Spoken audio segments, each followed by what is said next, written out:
I've never been a person that's all about like, what's your word for the year? Like, seek God on the word. And I've never really been that person. I don't have a problem with it, but I got a word this year, and I felt like it was something that I was supposed to share with you as well.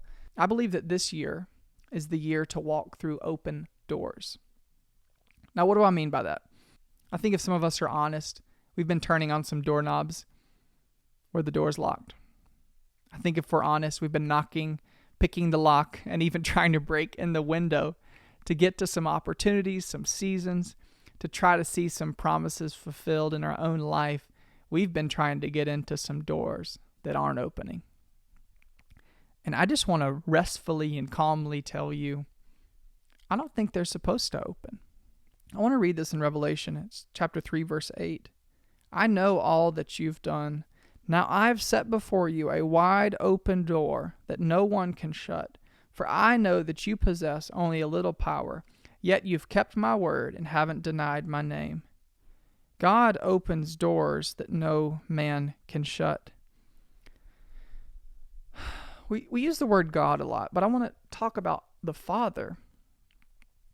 A father doesn't try to trick his kids. A father doesn't lock doors that are meant to be open. But there are moments where we're supposed to push into things and kind of knock on a door that needs to be opened in prayer. But I'm talking about those doors that you know are locked. That relationship, that person in your life that you wish you could change, that financial situation that doesn't get any better, that thing with your body or your mind that you can't seem to get right, that sin pattern that you can't get out of. There's hope for that. Now you tell me if I'm wrong. With those doors that you know are locked, how often have you been able to get them open yourself? And if you have gotten them open, here's the truth. Anything that we try to get that we don't have grace for, we have to sustain it. And it's always a long journey that's so not fun. We carry so much more weight when we leave the yoke of Jesus. We no longer have that help when we're doing something that we don't have the grace to sustain. It's simple. It's such a simple word. But this year is the year to walk through open doors. Literally just pause and think to yourself, where have I been knocking and pushing, picking the lock where it's locked? I need to leave that door. You know why? Because I'm exerting so much energy.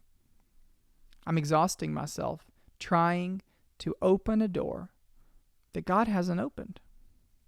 And by leaving those locked doors, we can now walk towards other doors with more focus, with more energy, with more positivity and passion to pursue our purpose, to go, you know what?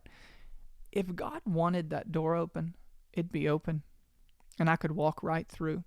And I'm just believing and praying that over you this year. Never mind retreat, flow, solas, that's awesome. These things we're doing are awesome. But more importantly, that you realize that God is opening doors for you. Anne Lamott says that prayer can often be summed up in 3 words, and I love it. She said, help, thanks, and wow. Maybe that's how you start. You just go, all right, God, help.